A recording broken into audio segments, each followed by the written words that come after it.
Al comienzo de este segundo capítulo, conviene conocer el contexto histórico en que nos encontramos. Hemos visto en el capítulo anterior que Jesús murió hace algunos años y ha resucitado, y este es el anuncio más importante. Los discípulos ahora están diseminados por todo el mundo para llevar este anuncio de salvación, este mensaje de esperanza y de paz. Están en un mundo que les acoge como si estuviera necesitado de su mensaje, como si lo estuvieran esperando. Y a través de las calzadas que los romanos habían construido, se desplazan por todo el imperio, del sur al norte de Italia y más allá de los Alpes, llevando el mensaje del amor.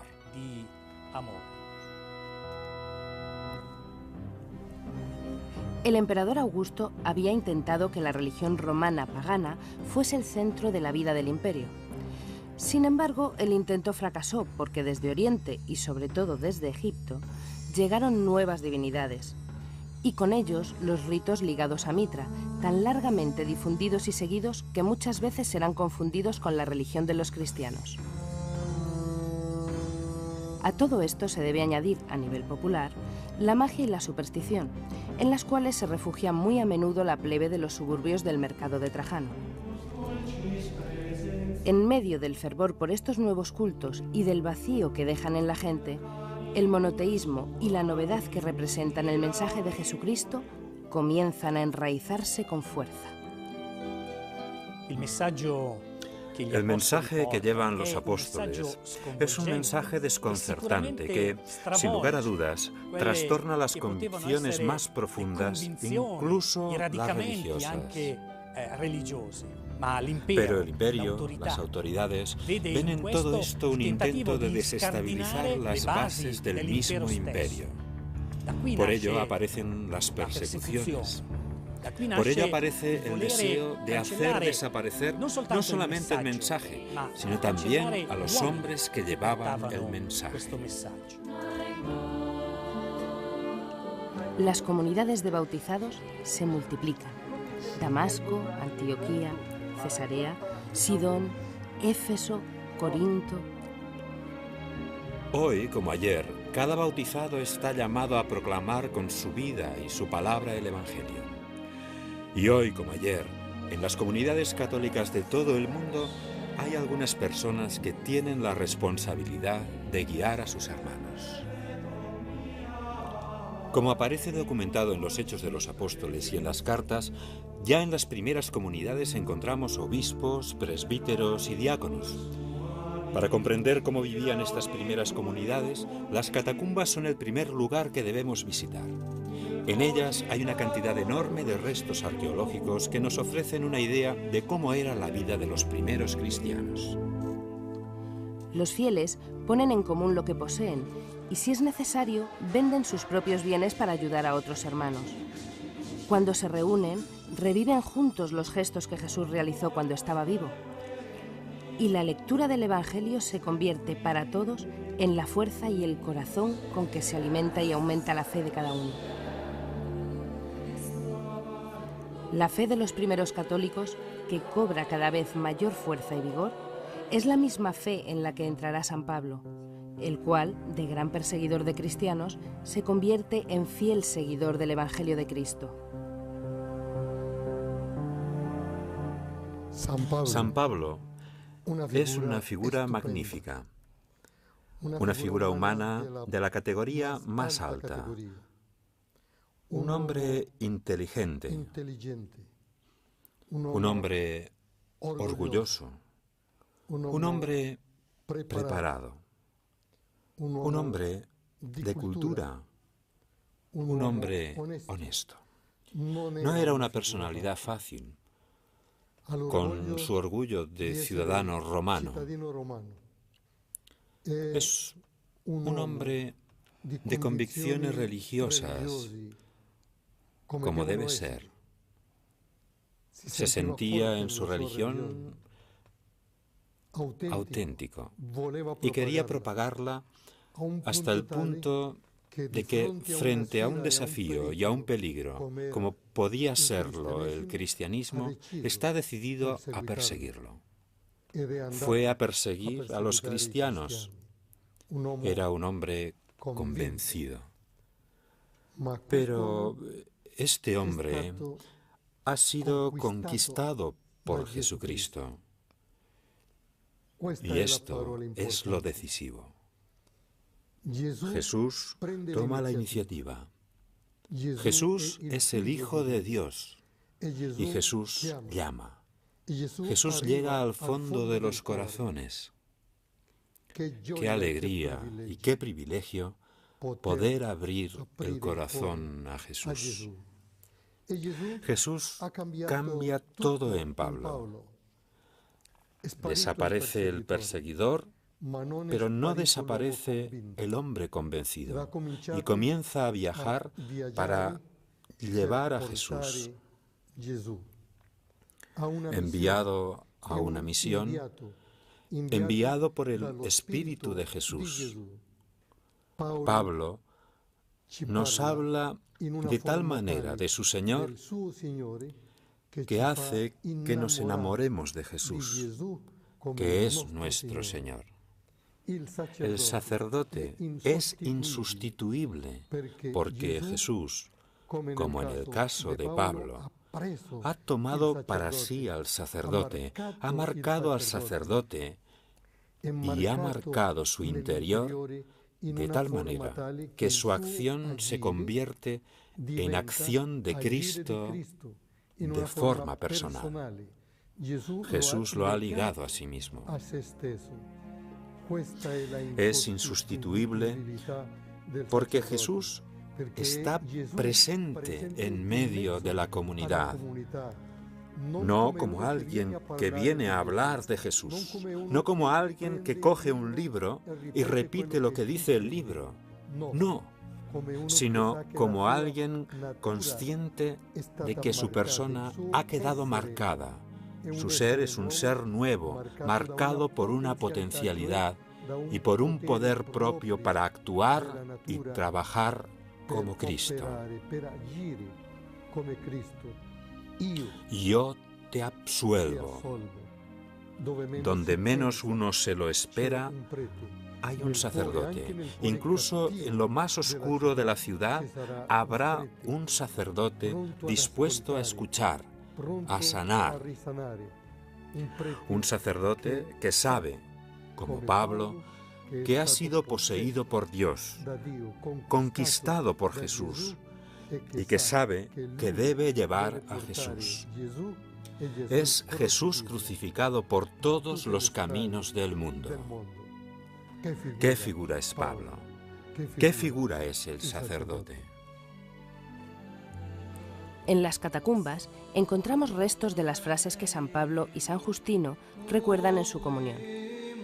Pablo escribe a los cristianos de Corinto: «El cáliz que bendecimos, ¿no es la comunión con la sangre de Cristo? Igualmente, el pan que partimos, ¿no es acaso la comunión con el cuerpo de Cristo?».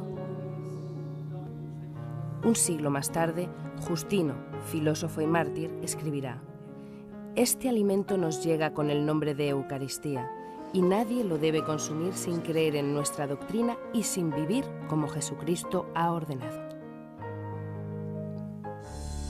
Para seguir con nuestro relato, es importante hacer una parada en una fecha concreta: el año 51 después de Cristo, fecha fundamental para la historia de los católicos. En ella tiene lugar una de las reuniones más importantes entre los primeros católicos. Es entonces cuando se va a decidir si los nuevos conversos han de circuncidarse o no. Y precisamente es dentro de la dinámica del diálogo donde los cristianos logran superar incluso las crisis internas.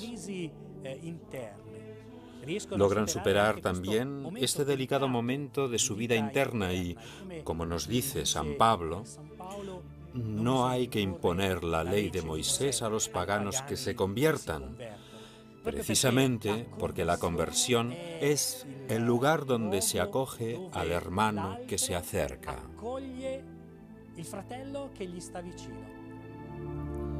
Hace poco que concluyó el Concilio de Jerusalén del año 51 y el camino de los apóstoles por el mundo es cada vez más rápido. Sin embargo, casi inmediatamente comienzan las persecuciones contra los cristianos. Incluso San Pedro es arrestado en Jerusalén, pero logra huir. Y pasando por Antioquía llega a Roma, donde al final será arrestado y crucificado como Jesús. San Pedro, será sepultado donde hoy se erige la Basílica de San Pedro.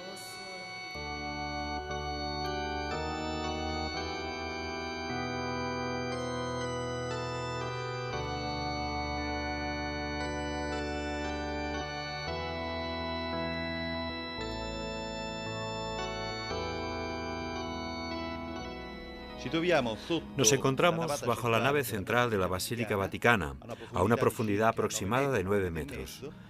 Casi 9 metros y medio respecto a la estatua de bronce de San Pedro. Y estamos recorriendo un antiguo camino que conduce a la tumba del Príncipe de los Apóstoles.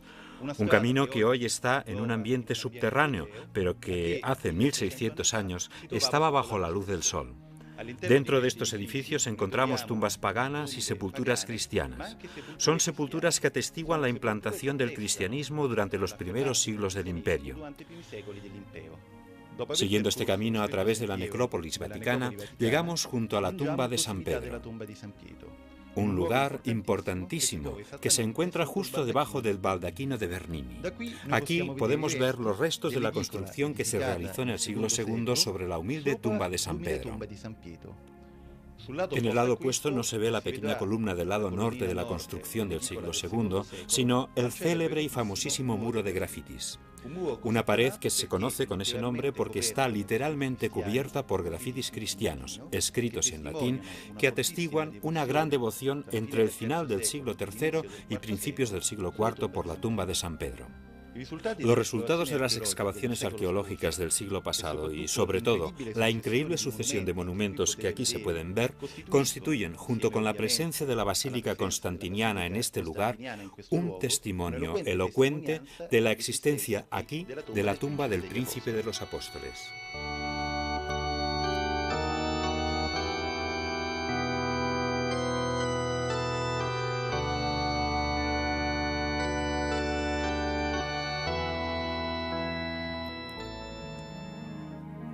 A la Roma en que San Pedro sufrió martirio, llega también San Pablo. Llega tras un largo recorrido que le ha visto como misionero por las ciudades de Asia Menor y Grecia. Antioquía de Siria, Pafo, Perge, Cesarea, Tróade, Filipos, Tesalónica, Éfeso, Rodas, Pérgamo, Atenas. De allí, sus grandes viajes misioneros prosiguen hasta Jerusalén, donde es reconocido y condenado a muerte. Encadenado, es llevado a Roma.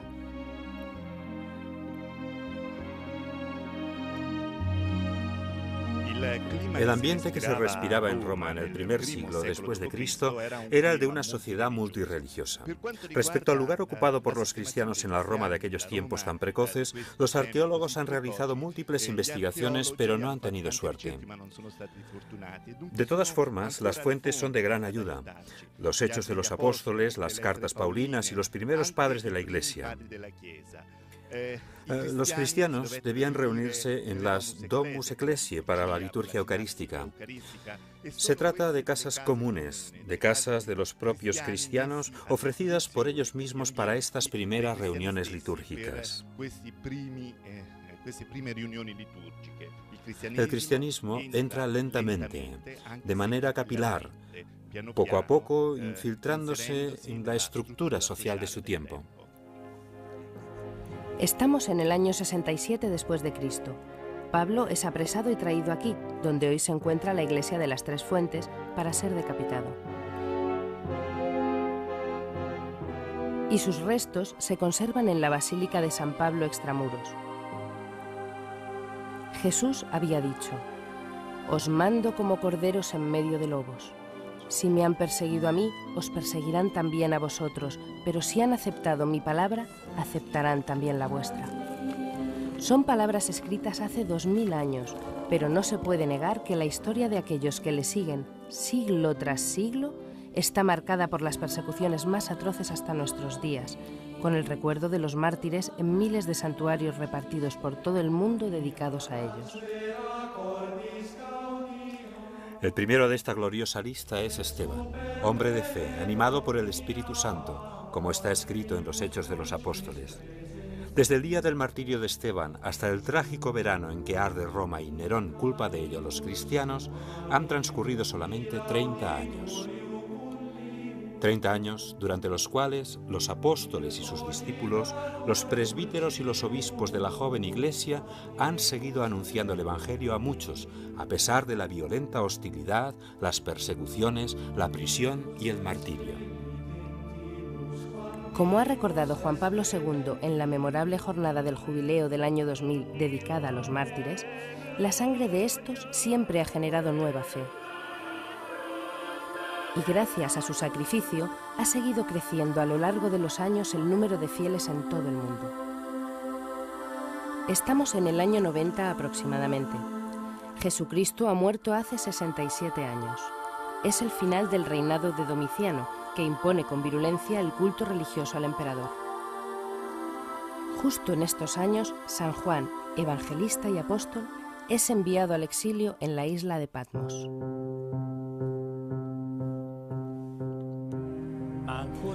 Sin embargo, durante otros 40 años, con los gobiernos de Trajano y Adriano, siguen las persecuciones. En el Coliseo, uno de los monumentos más espectaculares de Roma, se consuma la mayor tragedia para los cristianos.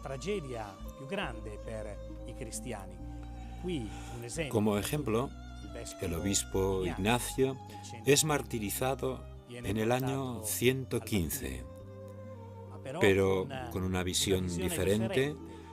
No es un sufrimiento que causa dolor, sino que en sus cartas escribe a la comunidad de cristianos: quiero ser molido entre los dientes de los leones como el trigo, para convertirme en único pan, para convertirme en un único cuerpo con el Señor.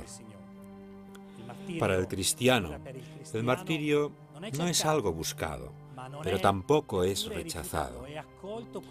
Se acepta como participación en el gran misterio de la salvación. Precisamente aquí, en el Coliseo, la Iglesia de Roma recorre cada Viernes Santo el Vía Crucis, recordando la sangre vertida por Cristo y la que vertieron los miles de mártires en este recinto, corderos llevados al matadero, inocentes destrozados por la furia de los hombres. Entre los años 193 y 211, con el emperador Septimio Severo, comienza un periodo de tolerancia. Los cristianos gozan en Roma de mayor libertad. Pero con la llegada al poder del emperador Decio, vuelve a recrudecerse la represión y la gente común, los diáconos, presbíteros, obispos e incluso el Papa son martirizados de manera atroz, torturados y asesinados. Las catacumbas situadas bajo la ciudad se llenan con los cuerpos de los mártires.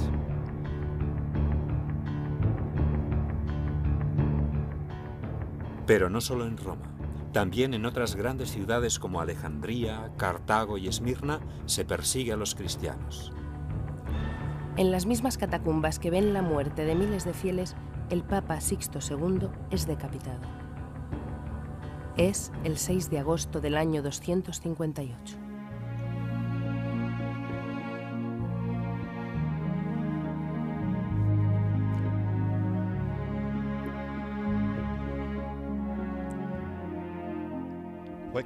A veces los arqueólogos tienen suerte y excavando en las catacumbas encuentran las tumbas de los mártires.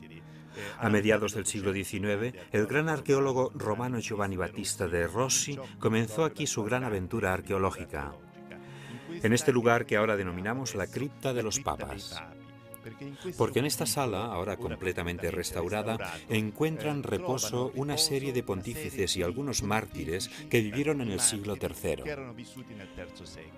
El primero de todos, sepultado en la tumba del fondo, era el Papa Sixto II, que fue asesinado junto a sus 4 diáconos, Magno, Vicente, Felicísimo y Agapito, el 6 de agosto de 258, con motivo de la gran persecución de Valeriano.